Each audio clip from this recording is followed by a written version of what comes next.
Hello, everyone, and welcome to episode 286 of Love at First Scent with me, Persolaise, coming to you as always live from YouTube.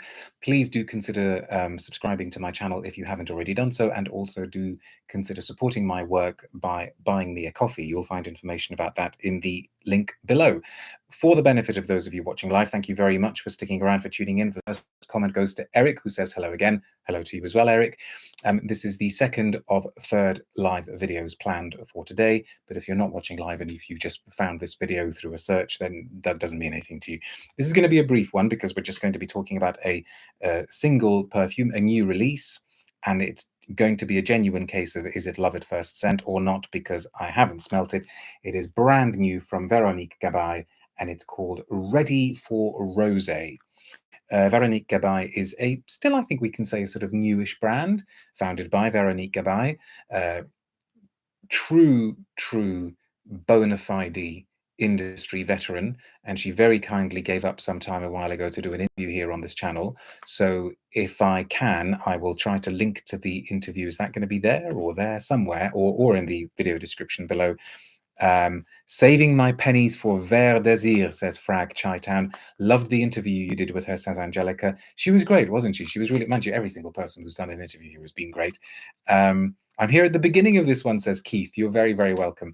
And Lagondam is watching from DC. Nubionet is here as well. So is Holly and Keller Girl. I hope you have more interviews coming up, says Angelica.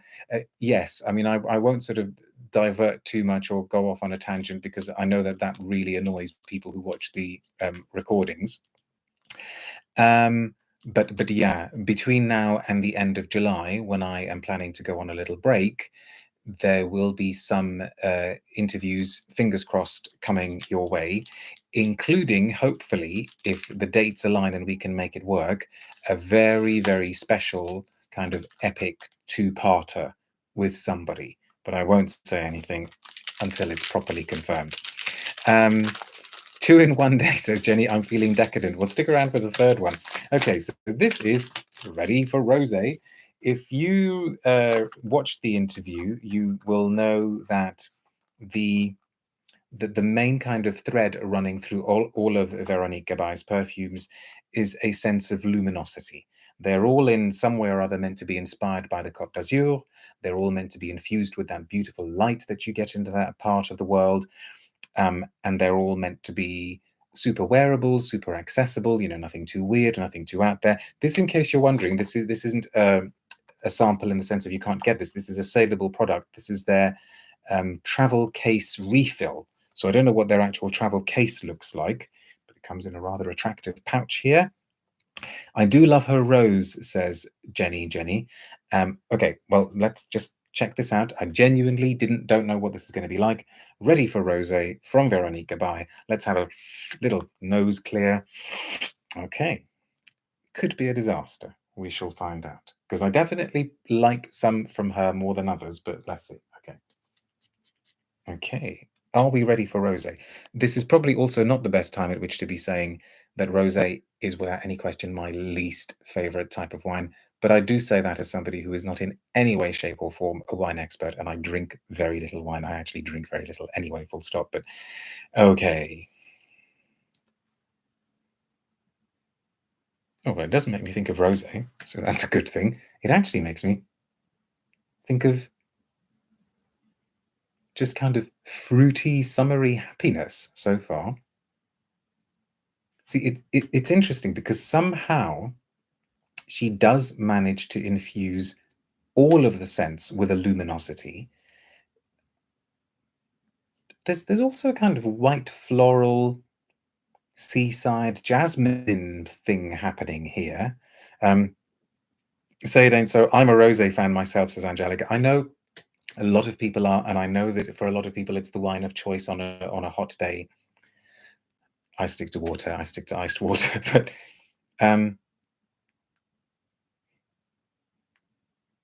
it's,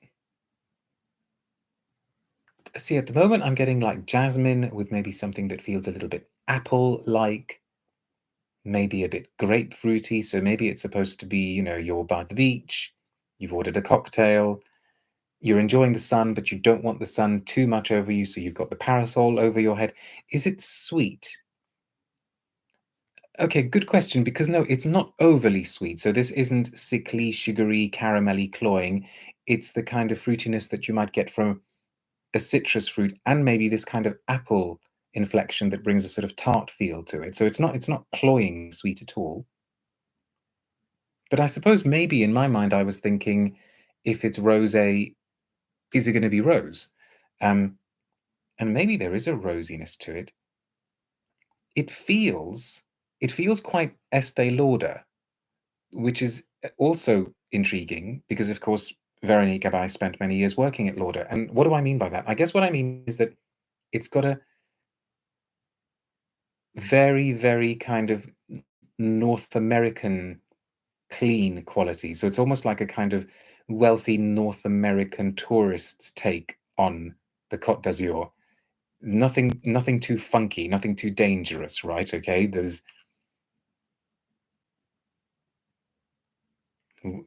don't want to be eating any of that dodgy French food, as some people might say. It sounds more Aaron Lauder. Yes, maybe there is a kind of Aaron Lauder thing to it. Is it soapy?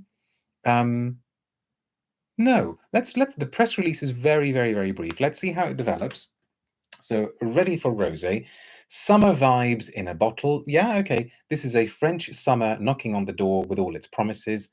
A dive in the big blue, a rest under the sun, maybe a new romance by sunset, and always a delicious glass of wine by the beach. The aquatic and surprising magnolia. Okay. Yeah, I go along with that. So I was thinking more jasmine is the star of a bright and bold bouquet of jasmine, orange blossom, freesia, sweetened by a touch of juicy rhubarb. Okay,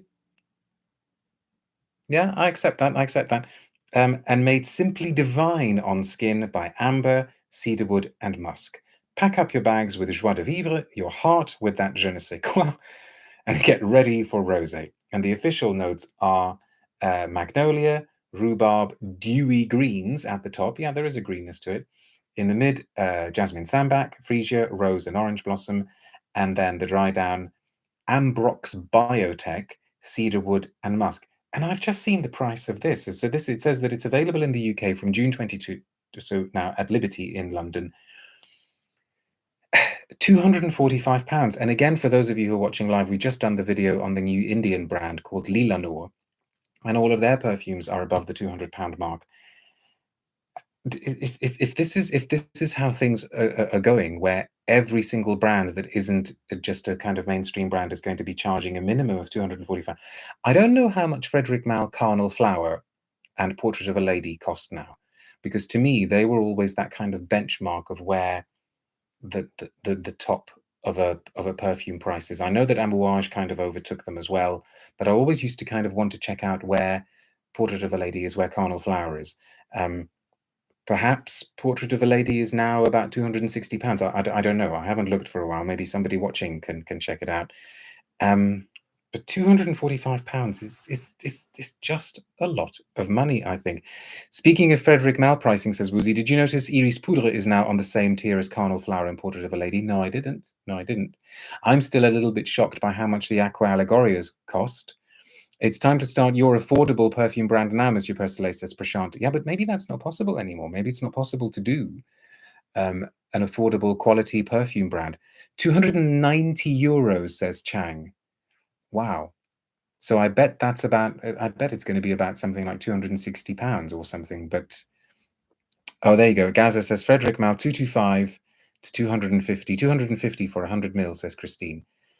That's, yeah. So, okay. I know that a lot of these things are very, very personal decisions that people make, you know, how much you spend on this, that, and the other, what you don't spend. People probably think I'm nuts because of the amount of money that I spend on going to the cinema, because it's one of my main pleasures in life, or traveling. But if Portrait of a Lady is £5 more than Ready for Rosé, I know they're not comparable scents, and I know that they're trying to do completely different things, but just in terms of how much thought and innovation has gone into the bottles, I would be saving up for Portrait or Carnal Flower.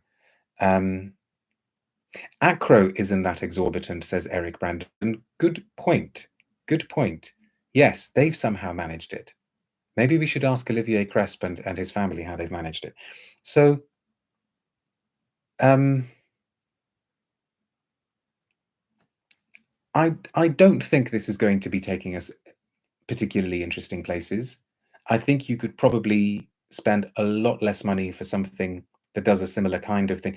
I think there are probably some more interesting Aqua. Oh, sorry. I think there are some Guerlain Aqua Allegorias that, which is kind of ironic because Veronique Gabai launched Aqua Allegoria. I think there may be some Aqua Allegorias that maybe do a similar kind of thing for about half the price.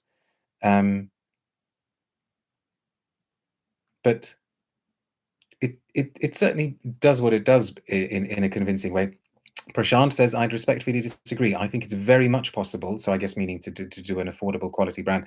I think making huge profits is the driving force in perfume industry now more than ever before, not a good trend. Yeah, save that discussion for another day. But anyway, yeah, I think there are more interesting Gabai scents out there. But thank you very much for watching this video. Again, for those of you who are sticking around for the lives, we will be back in just a few moments with a discontinued modern classic, discontinued even though it was only released in 2008, but it's no longer with us. See you in a few minutes. But thank you for watching this one. Bye now.